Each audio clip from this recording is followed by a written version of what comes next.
Vikings make a move on trade deadline day. There's a little bit less than 2 hours to go until the actual deadline, so we'll see if there are any additional moves to follow. But for now, the Minnesota Vikings are trading for Arizona Cardinals quarterback Josh Dobbs and a 7th-round pick in exchange for a 6th-round pick from Minnesota. As far as the pick swap, a 6th for a 7th, it's whatever, who cares? But Josh Dobbs started all 8 games for Arizona this year, 63% completion rate, 1,569 yards, so not great in that department.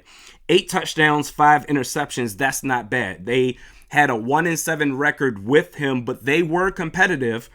3 one-score losses against Baltimore, Giants, and Washington.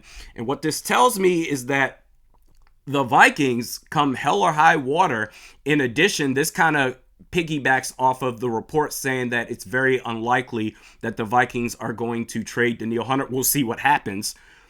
But this tells me that the Vikings, they want to be competitive no matter what.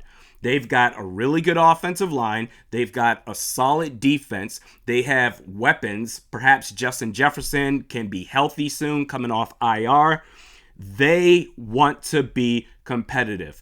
Jaren Hall is going to be the starter, no doubt. And the leash that they give him, as far as how long that's going to be, really depends on a combination of Jaren Hall's performance, but also Josh Dobbs, how comfortable is he in this offense in the event that Jaren Hall isn't really doing well out there on the football field. But it also tells me that they want to be competitive because Nick Mullins, who's on IR, is scheduled, or not scheduled, but he is eligible to return by week 10.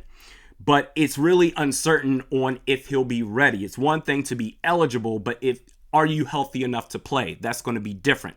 KOC talked about that. He's not sure. The only other quarterback that you have for the Minnesota Vikings outside of Jaren Hall before this trade is Sean Mannion on the practice squad. They could easily just say, screw it, we're not going to trade any draft picks for a quarterback, but they want to be competitive. Elevating Sean Mannion to the active roster to be the backup in case Jaren Hall doesn't do well is only going to guarantee that you lose games. And that's the thing. If you really want to try to secure a top draft pick, just elevate Sean Mannion. Don't play Jaren Hall at all, and you will legit win no more games the rest of this season. But this tells me that they don't want to fully commit to Jaren Hall. They're going to give him a shot because he's more prepared than Josh Dobbs is right now.